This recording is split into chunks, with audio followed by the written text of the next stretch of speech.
the decorative fireplace.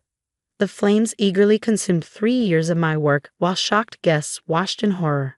My name is Emma Sullivan, and this was supposed to be the proudest moment of my life, my first book launch. I stood calmly, phone recording in my pocket, as my mother continued her tirade. Sophie has real talent. You just got lucky with your little stories. She deserves this contract, not you. The irony wasn't lost on me. Sophie, my younger sister, had never finished anything she'd started, including her half-completed English degree. Let me back up a bit. I'm 28, and I've been writing since I could hold a pencil. While other kids played outside, I filled notebooks with stories. My parents never paid much attention to my hobby, until last month when my debut novel landed a 6-figure publishing deal. The advance was more money than I'd ever seen, and the publisher was already talking about a 3-book series. That's when everything changed. Suddenly, my parents were interested in my writing, but not in the way I'd hoped. Sophie has been struggling, my mother had said during our weekly family dinner. She's thinking about getting back into writing. Maybe you could share your contract with her. Let her write one of the books in your series. I'd nearly choked on my coffee. That's not how publishing contracts work, Mom. These are my books, my stories. Don't be selfish, my father chimed in. Your sister needs this opportunity. You've always been the practical one. You have your teaching job to fall back on. Now, watching my mother destroy my work, I thought about all the nights I'd stayed up writing while teaching full-time. The countless rejection letters. The revisions. The tears. Sophie had been too busy finding herself to finish anything, but somehow I was the selfish one. Mrs. Sullivan. Marcus, my publisher, pushed through the crowd. What are you doing? Those are copyrighted materials. My mother whirled around, her designer blouse smeared with ash. These stories were inspired by our family. Sophie told me how Emma stole her ideas when they were kids. This contract belongs to my talented daughter. I almost laughed. The only thing Sophie had contributed to my stories was being the perfect example of what not to do with your life. That's enough. A sharp voice cut through the chaos. Catherine Williams, my literary agent, stepped forward. Security, please escort Mrs. Sullivan out. And someone call the police. Police? My mother's face paled. This is a family matter. Emma, tell them to stop. I finally spoke, my voice steady. No, Mom. This stopped being a family matter when you decided to publicly destroy my work. As security led my protesting mother away, my father appeared. Princess, your mother is just upset. Sophie's been having a hard time. Surely you can understand. Mr. Sullivan, Catherine interrupted, I suggest you leave too. Your daughter's publisher will be in touch about the damages. The room buzzed with whispers and phone cameras. My launch had turned into a viral spectacle, but strangely, I felt relieved. Years of being the practical one, the responsible sister, the one who had to sacrifice for Sophie's dreams, it all ended tonight. Marcus approached me, his face concerned. Emma, I am so sorry. Are you okay? I pulled out my phone, stopping the recording. I'm fine, and I have everything documented. Catherine smiled knowingly. Smart girl. But what about your manuscripts? Now it was my turn to smile. Those weren't my real manuscripts. They were old drafts I kept for the launch display. Everything important is safely backed up, including the next 2 books in the series. The shock on everyone's faces was priceless. They'd expected tears, drama, maybe even a breakdown. Instead, they got calculated preparation. Years of dealing with my family had taught me to always have a backup plan. My phone buzzed. Sophie calling. I declined it and turned to Marcus. I believe we have a book launch to salvage. He grinned, already seeing the marketing potential. This is going to make one hell of a story. As the guests began to settle back down, I caught my reflection in the bookstore window. I looked different somehow, stronger. My mother had tried to destroy my dream, but she only succeeded in setting fire to her own illusions about controlling my life. My phone kept buzzing with messages from family members, flying monkeys, as they say, all rushing to tell me how I needed to make peace, to understand, to forgive. But I was done being the understanding one. Sometimes the best revenge isn't fighting back. It's letting people show exactly who they are to the world. Catherine squeezed my arm. Ready to address your readers? They're going to have questions. I nodded, straightening my jacket. I'm ready. After all, every good story needs a dramatic turning point. What happened next would change everything, but for now, I had a book launch to finish. And somewhere in a city, my mother was about to learn that actions have consequences. Very public, very expensive consequences. The morning after my disastrous book launch, I woke up to a media frenzy. My phone was flooded with notifications, news outlets, social media mentions, and most surprisingly, messages from other authors sharing similar stories of family sabotage. The video of my mother destroying my manuscripts had gone viral. "Emma, have you seen this?" Catherine called early, her voice excited. "Your book just shot to #1 on Amazon. The pre-orders are through the roof." I was scrolling through the headlines. Author's mother burns manuscripts in shocking book launch drama. Family sabotage backfires. Sullivan's debut novel soars. And my personal favorite, sister rivalry turns fiery at literary event. "There's more," Catherine continued. "3 major networks want interviews. They're calling it the rite of passage, the story of an author rising from the ashes of family betrayal." I hadn't planned on this level of attention, but my mother's actions had turned my quiet book launch into a cultural moment. People weren't just interested in my novel anymore. They were invested in my story. The doorbell rang. Another flower delivery. This time from my old writing group with a note reading, "Your mother lit a fire, but not the one she intended." They weren't wrong. My phone buzzed with a text from Sophie. "Mom's devastated. How could you let them arrest her? This is all your fault." I hadn't actually pressed charges, but my publisher had different ideas. The police had released her with a warning, but Marcus was pursuing legal action for destruction of intellectual property and disruption of a commercial event. Another text followed. "She was only trying to help me. You know I've always wanted to be a writer."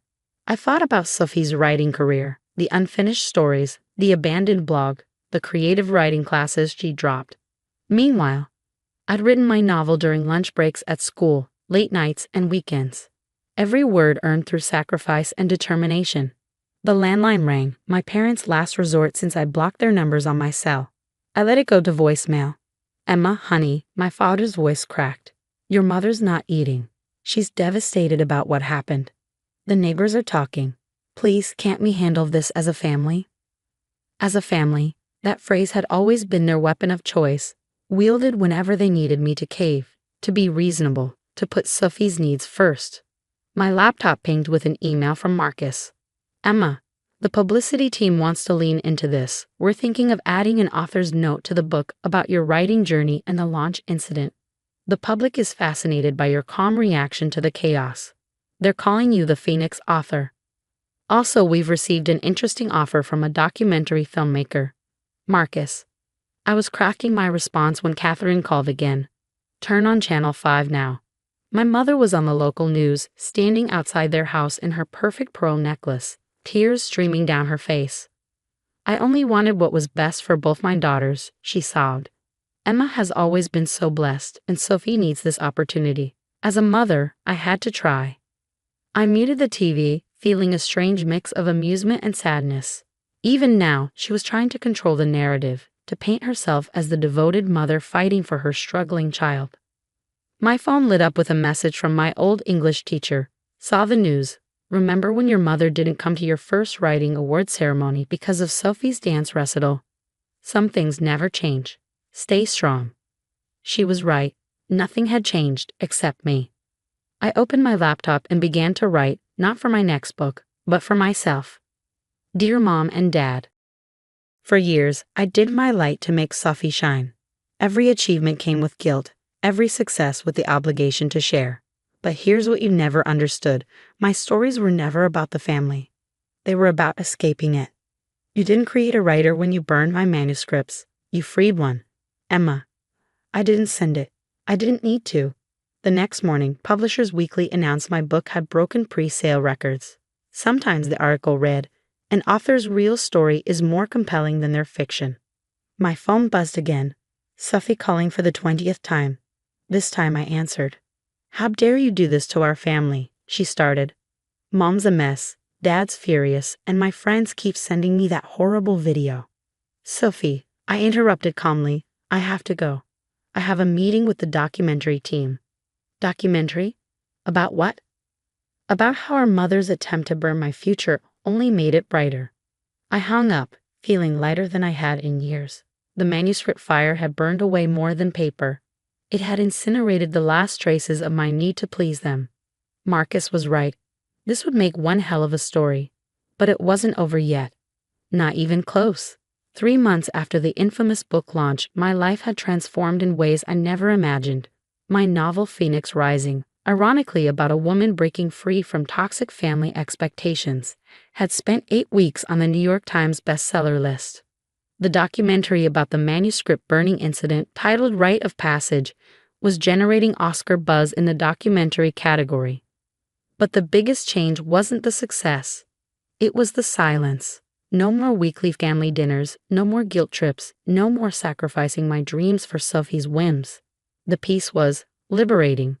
That peace was interrupted one morning by an unexpected email from my father. "Emma, your mother hasn't been well. The video keeps circulating, and she can't leave the house without someone mentioning it. Sophie lost her job because her boss saw the news. This has gone too far. We're having a family meeting tonight at 7. Please come home and help us fix this." Dad. I almost deleted it, but something caught my eye. This wasn't about me giving in. This was about them facing consequences. At 7:05, I walked into my childhood home. The familiar scent of Mom's anxiety baking filled the air. She always made chocolate chip cookies during family crisis.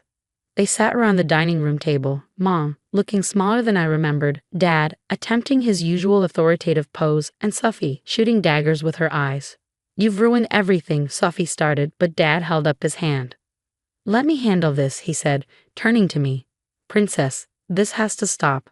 The documentary, the interviews, the book success. It's destroying our family. People are calling your mother the book burner. Sophie's life is in shambles." I sat quietly, sipping the water Mom had nervously placed before me. "Interesting," I finally said, "that you're more concerned about your reputations than what you did."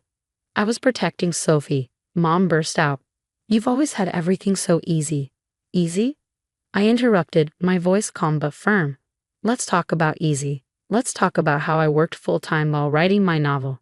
How I spent every vacation day at writing workshops while Sophie was finding herself in Europe on your dime.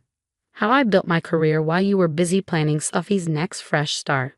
"But she needed," Mom began. "No," I cut her off. "She wanted. There's a difference." I pulled out my phone and played a video. Sophie at a bar, clearly drunk, bragging to her friends weeks before the launch. "My sister thinks she's so special with her book deal. But Mom's gonna fix that. We're gonna make her share it with me. She always gives in." The color drained from Sophie's face. "Where did you get that?" "One of your friends sent it to me after the launch. Apparently, not everyone thinks family sabotage is cute." Dad leaned forward. "What do you want, Emma? Money? We can pay you to stop the documentary." I laughed, actually laughed. "I made more from my advance than you did last year, Dad. This isn't about money. It's about accountability." I stood up, smoothing my skirt. "The documentary premieres next month. You're all welcome to attend. Maybe seeing yourselves through the world's eyes will be educational." "You can't do this to us," Sophie whimpered. "We're family." "Family doesn't burn family's dreams," I replied. "But you did teach me something valuable. Every good story needs fire." As I turned to leave, Mom called out, "I read your book." I paused. "The main character," she continued, her voice small. "The one who rises from the ashes, that's you, isn't it?" "No, Mom, that was fiction. This me walking away, succeeding despite you. This is real." The documentary premiered to critical acclaim. My family didn't attend, but they couldn't escape it. It wasn't just about the manuscript burning. It was about patterns of family dysfunction, about creative survival, about rising above toxic support systems. My second book, a memoir titled Burning Pages, was released 6 months later. In it, I thanked my mother, not for her support, but for showing me exactly what I didn't want to become. Sophie eventually got a new job and, last I heard, started actually writing instead of just talking about it. Mom and Dad sold their house and moved to Florida, away from the neighbors who couldn't forget their viral moment. As for me, I bought a beautiful house with a library and a view. No fireplace, though. Some memories don't need physical reminders. Yesterday, I received a package. Inside was a handmade book of family photos and a note from Mom. I didn't understand your fire because I spent so long extinguishing my own. I'm sorry it took losing you to see that. I placed the book on my shelf, not as a peace offering accepted, but as a reminder of how far I come. Sometimes the happy ending isn't about forgiveness. It's about finding the strength to write your own story, even if others try to burn the pages. My phone buzzed, another interview request. They wanted to know about my next novel. It's about a phoenix, I told them. But this time, she's not just rising from the ashes. She's lighting the way for others to fly. Some fires destroy. Others illuminate. I finally learned the difference.